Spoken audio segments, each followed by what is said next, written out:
Okay, so let's directly introduce our speakers. We have Elena Morris Maceira. Est-ce qu'elle est à côté? Elle est disparue aussi. Ouais, peut-être faire un refresh juste ici.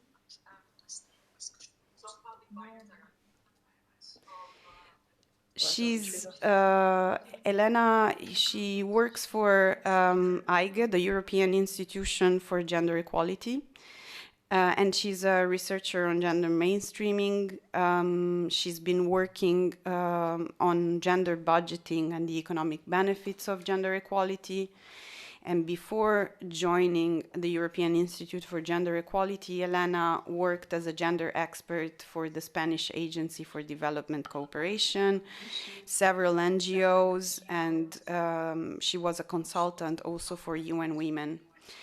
And she is here today with us because she is in charge of a comprehensive project on gender responsive public procurement, which she will tell us more about in a minute. We also have Ander Bergara, who works for Emakunde, the Basque Country Institute for Women. He is a lawyer who has been working for the Women's Institute in the Basque Country for more than 25 years. He coordinated the Basque Gender Equality Act and various interinstitutional working groups, as well as a program which aimed at involving men in favor of gender equality. And he is also a gender trainer, and he's the author of some publications on this topic. But let's really dive into the talk for today, and I'm first going to ask a few questions to Elena. So, since there are many public buyers and practitioners who are tuned in today, probably who are specialized in the field of procurement, I would like to start with a basic question, which is not strictly procurement related. And can you tell us a bit more about what is gender equality and how you define gender responsive public procurement? Thank you very much, Anna. Thank you, and good morning, everyone. Well, you've said it yourself in the introduction. Gender equality means equal rights, equal obligations, and equal responsibilities and opportunities for women and men, girls and boys in all their diversity. It's a value, fundamental value, a core value of the EU, and the European Union, it's a task indeed to consider it, to mainstream gender into all its activities. So, and within this context, specifically gender responsive public procurement means procurement that promotes gender equality through the goods, through the services, through the works that are being purchased. And this means that public buyers and suppliers as well, they examine the impact of all contracted activities on the needs, the interests, and the concerns of women and men in all their diversity. And then they ask also um, or they design, let's say, and then deliver also well the contract in a way that reduces gender inequality. So attends to at these specific needs and reduces gender inequalities. And this in practical terms means asking questions such as, do the services or the works that I intend to buy have different impact, let's say, different implications for women and men in all their diversity, and does it have, do they have different needs in relation to these specific services? Thank you very much. I think that it was important to lay the ground for what's coming next. But now I would like to ask you also why the European Institute for Gender Equality decided to work on this topic of gender responsive public procurement. A bit, what were your objectives, and I know you've been working also, for example, on the legal frameworks that exist in the member states for gender equality and public procurement, and some of the practices that have been developed in the last few years in the member states. So I was wondering if you can also give us a little bit of a preview of the findings that you're going to publish, which are related to this work of analyzing exactly what is going on in the different member states of the EU. Yeah, well, I will start with the why, answering the why the European Institute for Gender Equality took the assignment and decided to work on gender responsive public procurement.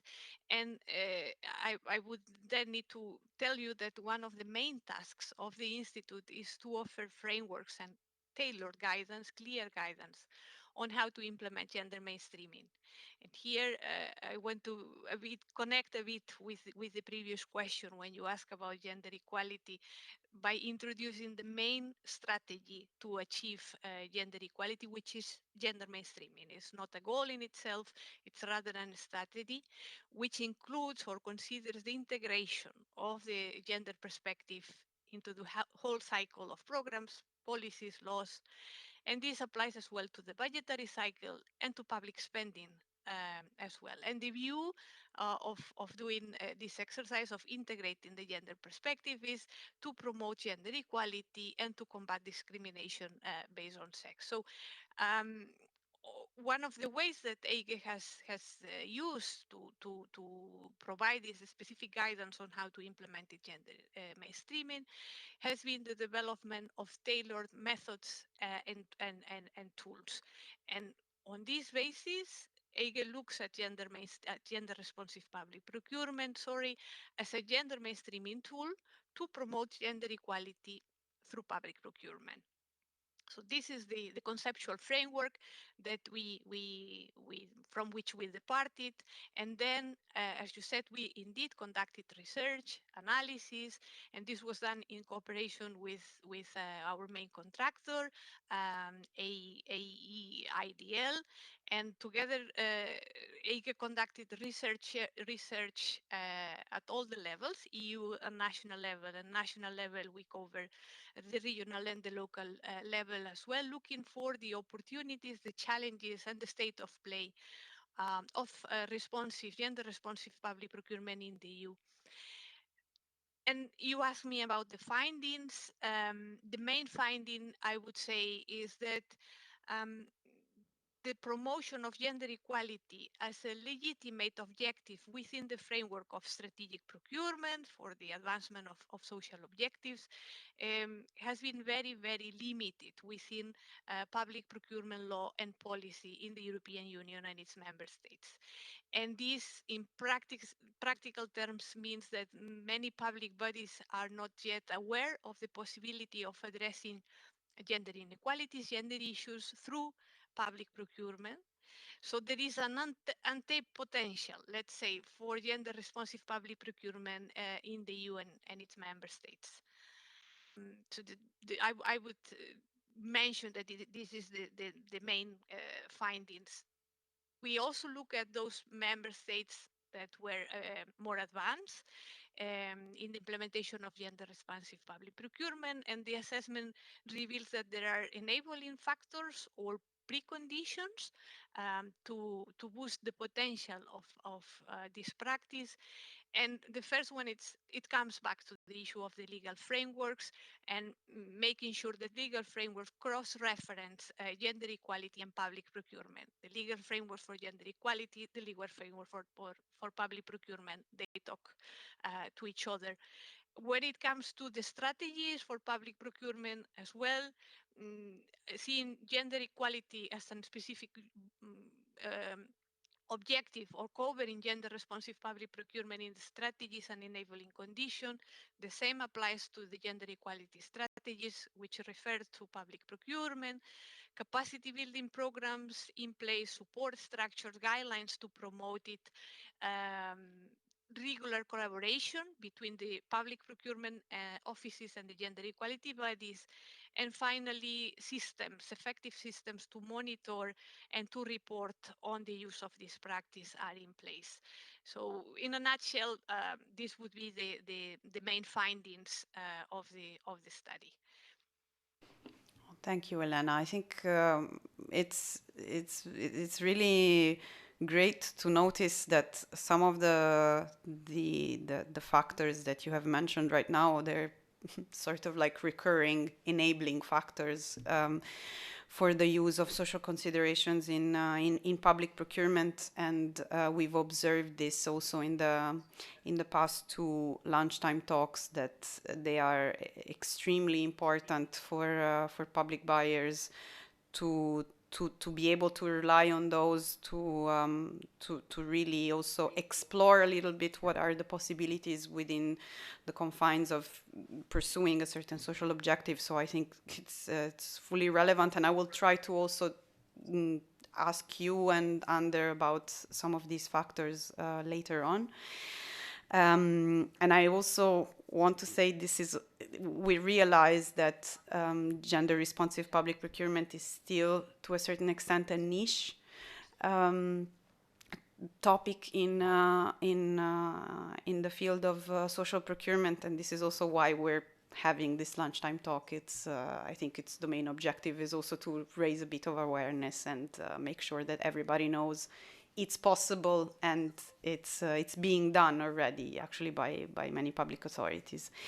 But now let's talk about our main dish for today when it comes to you, which is the toolkit that you have been working on in the context of this wider work on gender responsive public procurement. You have prepared a practical tool for public buyers. And I would like to maybe tell us a little bit more about it. Who is it for? Why is it, for example, a toolkit and not a guide? What does it mean? Which tools does it provide? And what could be interesting for practitioners to know about it? And can you also tell us more or less when it's going to be published? Okay. Um, uh, yes, and indeed, we've conducted research, and then based on the findings of the research, we developed evidence-based practical guidance, a toolkit, which is designed for contracting authorities at national level, regional and local levels. And this includes also contracting authorities from EU institutions, bodies and agencies. And the reason is because in the making of the toolkit, we have also considered the specificities of the financial regulation. But the toolkit is also designed to be useful for gender equality practitioners and policymakers for the reasons I explained before, the need to collaborate, coordinate, and work with each other. The aim of the toolkit is to increase the capacity to implement of these two target groups to implement gender responsive public procurement. And it is a toolkit. And why? Because it provides step-by-step practical guidance and on how to incorporate into the different stages of the public procurement cycle gender responsive public procurement provision. So it covers pre-procurement stage, procurement stage, and post-procurement stage as well. Great. That was very clear. Um, which topics have you treated in the toolkit? Can you give us a bit of a preview or an example of the topics? Yeah, so when it comes to the topics, as I said, we cluster them across the public procurement cycle, and under pre-procurement we cover entry points, topics for GRPP, which go from needs assessment and market consultation, pre-market consultation to defining the subject matter of the contract, choosing the procedure, deciding then specifically whether to use light regimes, reservations, or lots, and we covered until the preparation of the tender specifications. These topics were looked at with a gender perspective. When it comes to the phase of procurement, the tendering phase, we look at exclusion grounds, at selection criteria, technical specifications, award criteria, and the possible use of labels or certifications. And in the post-procurement phase, which is extremely relevant and has a lot of potential as well for gender responsive public procurement, we consider as topics, as entry points, contract performance conditions, monitoring and reporting on the specific clauses on GRPP, subcontracting as well, enforcing compliance with the provisions, with the GRPP clauses, and monitoring and evaluation with a specific focus on the collection of data, of statistics on GRPP.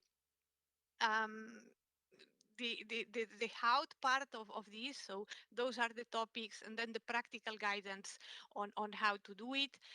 It's done by referring to or containing legal explanations of these entry points and the difficult concepts, clarifications on that, and then specific explanations on the how to act, guidance on this, and the common mistakes to avoid.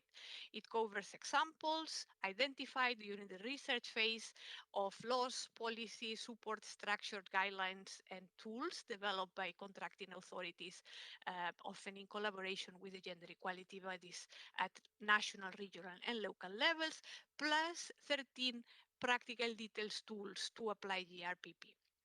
You asked me when are we going to publish it? Well, we are almost ready to launch the PDF version, and you will receive this version next week.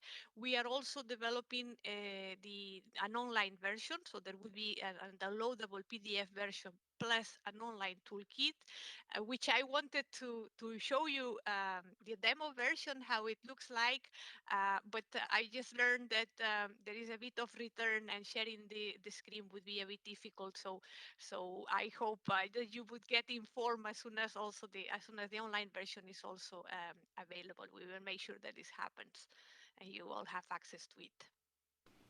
Thank you, Elena. And of course, we will share the link with all the participants in a follow-up email. And of course, stay tuned, because we will try to give you all possible useful links and additional material in the next few days and weeks.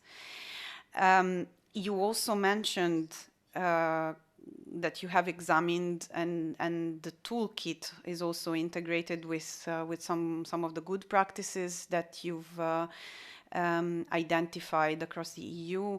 Can you tell us a bit what are the most frequently used gender-related considerations in the good practice that you have seen?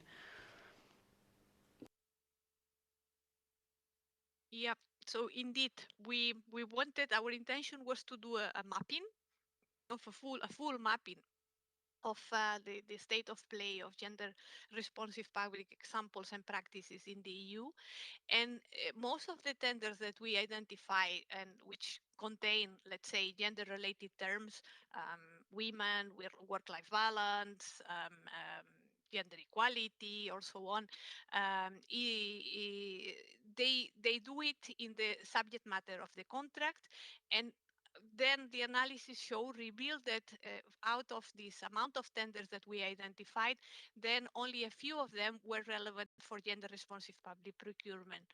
And you would ask me why it's not this contradictory, and it's not, because in most cases we found that contracting authorities, when they use gender-related terms in the tender documents, is because the core business of this contracting authority is gender equality, or because they are just procuring supplies which are differentiated for women and men. And this does not always translate into the use of gender responsive public criteria, private procurement criteria. So, and then for those tender procedures which were analyzed and indeed were found relevant for GRPP, the main considerations are included in the award criteria, gender considerations in the award criteria, in the contract performance conditions and technical specifications. Provisions related to other topics that I mentioned before, such as reserve contracts, pre-procurement market consultations, labels, and so on, are little used in the EU and its member states. And again, this shows that there is still a lot of potential for mainstreaming gender considerations throughout the entire public procurement cycle and public procurement procedures under the current legal framework in force. I want to use this opportunity to tell you that we will also soon launch a report presenting the main findings of the research, and this report will contain a chapter with 11 examples of good practices that were legally revised and then developed as full case studies. And 6 of these case studies cover the the frameworks, enabling conditions I mentioned at the beginning for gender responsive public procurement.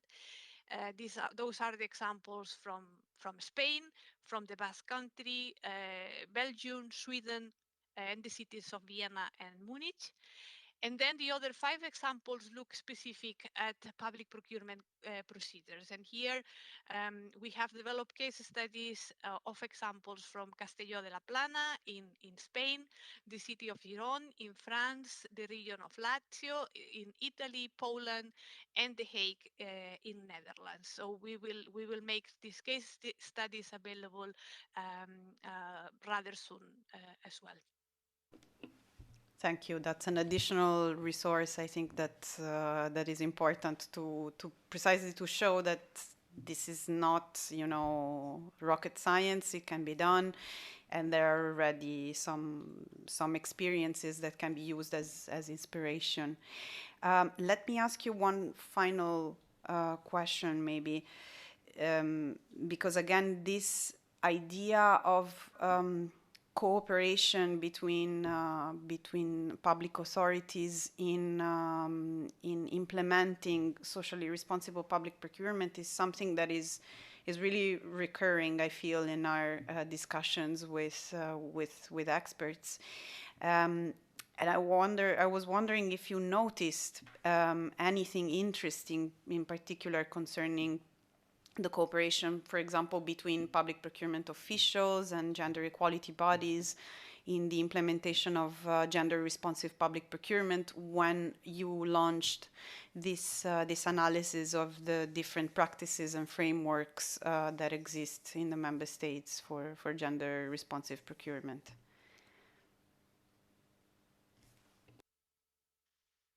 Well, this was indeed one of the main findings of the research, that regular collaboration between gender equality bodies and public procurement offices is a precondition. I mean, a success factor as well for gender responsive public procurement, and this is one of the reasons why we have decided to present tailored guidance for these two target audience in the toolkit. It the research also confirmed that gender equality bodies play a crucial role in ensuring that gender is mainstream into public procurement policy, and that then specific public procurement procedures and processes and procedures promote gender equality. No, and I here maybe want to mention the specific case of Spain, which is one of the best performing countries in terms of GRPP in the EU. And what we found is that for all and every example and good practice in Spain, gender equality bodies have been the driving force for gender responsive public procurement. Thank you very much. I think that's it's great to know that. Thank you, Elena, for illustrating so well and so precisely your research and the toolkit, which we hope to share very soon with our participants. And I would now ask a few questions to Ander. Um, uh, and again, I mean, you've been working for Emakunde for quite a long time. So maybe I can start by asking you how and when Emakunde started working on gender responsive public procurement, and when the Basque country decided that this was essentially a priority for them. And can you also give us some elements of the context? For example, if you have a specific legal framework that favors the uptake of gender-related considerations, or if there's a commitment at political level to introduce these considerations in procurement, or if there's any other form of prioritizing, let's say, this type of work in procurement in particular.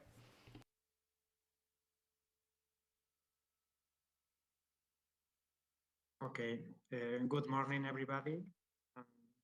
Thank you, Anna, for the introduction and the invitation. Well, I would say that we started working on GRPP long ago, in 1999. That year, the third regional plan for gender equality in the Basque Country was approved. And in that plan, there was a measure aimed at integrating gender perspective in public procurement. As a result of that measure, a year later, in 2000, the Public Procurement Directorate of the Basque government approved an instruction encouraging contracting authorities to incorporate gender equality clauses in public procurement. Anyway, in my opinion, the turning point came in 2005, when the Basque Parliament passed the law for equality between women and men. In order to promote the incorporation of a gender perspective in all public policies and activities, that law established some obligation to all Basque public authorities such as having an equality plan, equality body, a specific budget for equality, sex disaggregated data, and including gender equality clauses in public subsidies and procurement. So I can say that GRPP in the Basque Country has been considered, as Elena mentioned before, as a tool to foster gender mainstreaming and gender equality in the Basque Country.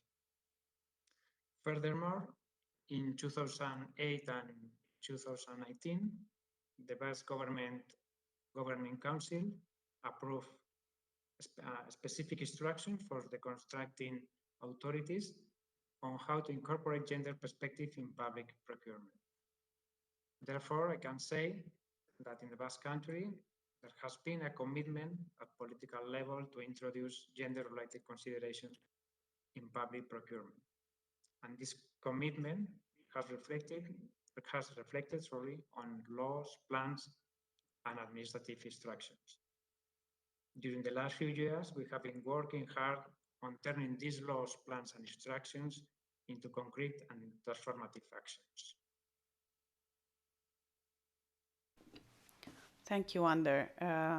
I think that's also a very important point to underline, that these practices don't really happen in the void. In most cases, there are legal and political priorities which are very clear for public buyers. So they have a whole, let's say, environment which prioritizes certain considerations. Can you tell us a bit more about the type of gender-related clauses that are being used in procurement locally, and in which phases of procurement they are used? As Elena has explained, gender equality clauses can be included in all parts of the public procurement process, in the subject matter, as selection criteria, contract award criteria, or contract performance criteria. However, according to our data, around 90% of the gender equality clauses included by the past public authorities in the contract refer to contract performance conditions. Many of them are general provisions where the contractor have to comply with basic labor provisions, such as adopting measures to prevent sexual harassment, salary discrimination, and other discrimination on grounds of sex, facilitate work-life balance, use an inclusive and non-sexist language and images, and so on. And other clauses are more specific provisions, such as setting a minimum percentage of women to be recruited when the contracts require recruiting new staff, and when the value of the contract is over 120,000 euro, making the contractors provide the procurement authorities with information on the salary of the staff that perform the contract. And this information must be disaggregated by professional category and sex. And all this in order to prevent salary discrimination. Yeah, that's also a very important topic, the salary discrimination, and we actually have tabled legislation at EU level on this specific topic. And in general, the issue of salaries and wages is it's a pretty important issue also in the context of procurement, and it's obviously very linked to gender issues. Let me also ask you if you monitor or you monitor also the enforcement of these considerations when you implement the contracts, and if there are specific tools maybe that you've devised, or if you know how contracting authorities are doing it concretely.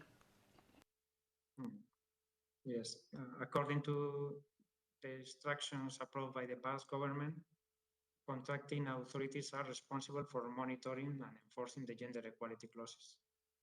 And they must request to contractors information that justifies compliance with the equality clauses and verify that it is correct.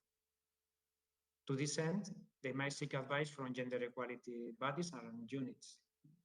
And in the event of no compliance, they must report and, where appropriate, propose the initiation of the procedure for the imposition of penalties or termination of the contract. Anyway, I have to say that I'm not aware of any cases where this has happened. Yes, and it's not always easy for public buyers, even when they have a solid, let's say, basis on the basis of the contract clauses to then really activate them. But it's important to have some enforcement mechanisms, because that's also a bit of a deterrent, let's say, for the contractors. Do you provide in the Basque Country any specific training or guidance or support tools for buyers to implement these clauses? And I also wanted to ask you in this context a bit the same question that I asked Elena on cooperation. Have you noticed any interesting dynamics or spillover effects of gender responsive procurement practices in terms of facilitating cooperation or incentivizing cooperation between public buyers, for example, and gender equality bodies, or buyers and other public institutions? Yes, well, first I have to say that we have organized training and awareness raising activities, and we have published a lot of supporting materials like guides, videos, models and examples of tender documents and equality clauses, both for public buyers and for buying companies. In addition, we have supporting structures for implementing GRPP that includes Emakunde itself, and the gender equality units that exist in all vast government departments, provided with gender specialists. Since 2012, we have also an interinstitutional working group on GRPP, made up of representatives from the three levels of the vast public administration, I mean, regional, provincial, and local. Apart from that, during all these years, we have collaborated with procurement authorities, in particular with the vast government public procurement directorate, trying to make public procurement policies converge with equality policies. And despite the differences that may exist in terms of point of views, priorities, and interest, I would like to highlight that we have reached important agreements on the matter, and one of the outcomes of these agreements are the laws and administrative instructions I mentioned before. Thank you. That's very important. I would like to ask you one final question because we are quickly running out of time. But I was wondering if you keep track of the different procurements which include gender responsive elements, and if you have any figures, any monitoring on the impact of these clauses. So it would be nice to know if you have a number, a percentage, a proportion of the contracts which use gender responsive procurement, and if you have any idea of what is the concrete impact then in terms of equality issues. Yes, we keep track of the procurements with include gender responsive elements annually through the evaluation of the regional equality plan, and every 5 years through the evaluation of the Basque Law for Equality. In addition, a specific evaluation on GRPP was carried out in 2015, and another one is currently in place. From these evaluations, we know that in 2020, 80% of public procurement contracts included at least one gender equality clause, which is a significant increase from 42% in 2010 and 11% in 2005. I have to say also that we don't have specific information of the concrete impact of these clauses, but thanks to the survey included in the specific evaluation we carried out in 2015, we know the opinion of procurement officers and equality officers on the effects and impacts produced by the application of these clauses. 61% of these people think that GRPP has meant a greater awareness in the staff of public authorities about the role in the promotion of equality between women and men.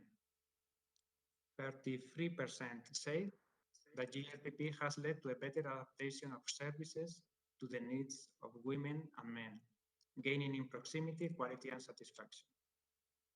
23% think that GRPP has led to a reduction in gender gaps. Another 23% believe that thanks to GRPP, more companies are committed to promoting equality in the workplace and in their corporate social responsibility. 16% think that it has improved the employability of women and women's entrepreneurship. And finally, 23% think that no clear effects can be detected. Thank you. I think it's a huge number that you mentioned before, because 80% is not without consequence, I would say, and we rarely see that level of implementation in terms of numbers. And even if you don't have specific data on the impact, it's quite an important show of commitment on the part of the local authorities, and I imagine it's not always easy for them to introduce these clauses. So it's quite a big effort that you're doing. Thank you very much, Ander. I would now move on to the Q&A, so can we see the questions? And we have our colleague Ivo who will read a couple of questions. Thanks, Anna. The first question is for Elena, which actually includes two questions. Did you also come across collaboration between public purchasing bodies and trade unions, for example, to improve public procurement impact on working conditions in women occupation? And also, is collaboration with social partners something you would recommend in your guidance material?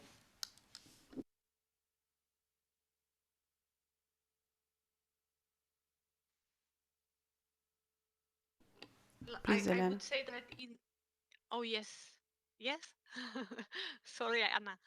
Um, if I may respond just briefly to say that in the guidance, when it comes, for example, to the specific step of pre-market consultations or identification of needs of the users and final benefits of the service, for example, being purchased, there is a recommendation to consult different stakeholders, and it goes, of course, far beyond public administration, and it can consider indeed social partners, trade unions, NGOs, experts in the field, and so on and so on.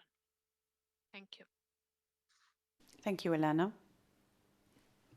Another question for Ander. Have you noticed any reluctance from economic operators in accepting the gender equality clauses? Yes, I think it's quite common. And I think that most of the objections are related to how to introduce these clauses, and even some of them are more, I think, philosophical. No? Some operators think that gender procurement it's not a good tool to incorporate gender perspective in it. I think that buying it's a fear that gender perspective cannot be integrated to a certain point, and I think they admit some clauses, that gender clauses that are not very transformative, the more rhetorical or more that don't cause big impact, but they are more reluctant to introduce clauses that make impact. No, I think, and it's a matter of, in my opinion, mainly it's a matter of lack of sensitivity and because many of them don't know about the matter of gender equality. That's why it's so important to provide them with training and to collaborate with economic operators and procurement authorities in order to share our different objectives and try to match them. No? And I think that's the key element or condition to improve in this field, in my opinion. Thank you very much. I think we have another question. Maybe we want to. Yes, thanks, Anna. A question maybe to both of you. Isn't it focusing on males, female too narrow?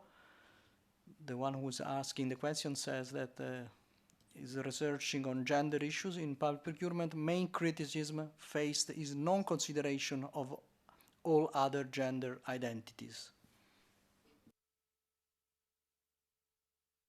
I don't know if this is more for Elena, maybe, or both of you. Feel free. Yeah, well, from my side, maybe just to emphasize that when referring to gender equality to women and men, I was always specifying the diversity of women and men, and this means that indeed in order to be more effective in terms of the social impact that we would be trying to achieve, or this case to promote gender equality through public procurement, it would be important to consider other grounds of discrimination or other socio-specific situations that impact the lived realities of women and men.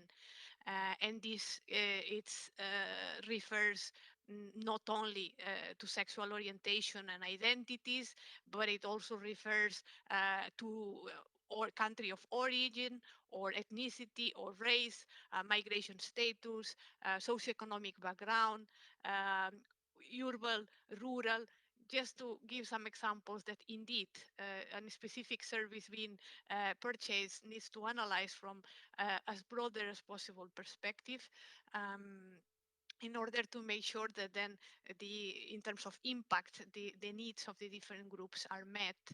And no doubts that this could have also spillover effects going beyond the specific users of this service, but in the end, impacting in a positive way the entire society. And it's just because we know that gender equality has spillover effects from the perspective of having more women in the labor market. This contributes to the overall sustainable and economic growth, for example. And another option here, another angle to look at, is also the linkages with other social objectives such as sustainability, biodiversity, green procurement, and so on. So indeed, just to confirm that, broadening the angle and considering the different lived realities of women and men would help us to achieve stronger spillover effects. Thank you very much, Elena. I think that's a question that is very pertinent in this context. So it's good also to tackle it. So thank you very much again, Elena and Ander, for participating today, and thank you to our participants as well. We hope you enjoyed the discussion and that you found it interesting and useful. Let me tell you also that this is our third lunchtime talk. We have a series of lunchtime talks on socially responsible procurement, and the next ones are going to be on accessibility and on work conditions. Probably the first one will take place on the 3rd of May and the second on the 16th of June. So stay tuned for more news about that. We will send you for sure the registration link for the next few talks via email. And I would also like to say that for those of you who attended the lunchtime talk on human rights due diligence in December and would like to know more about the topic, we have asked more questions to our expert speakers from Sweden, Pauline Gosberg and Kristin Talbo, and you can find the interview on our YouTube playlist on the Grow channel.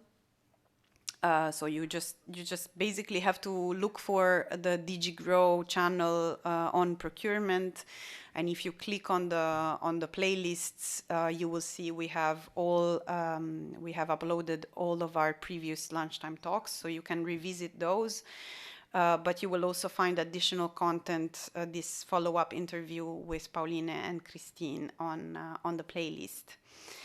I also wanted to tell you that we will have a webinar on artificial intelligence and public procurement, which is planned for May. Again, stay tuned for more news, and you can stay tuned actually by subscribing to our LinkedIn groups, which are Agents of Innovation Procurement and Actors for Social Impact Procurement.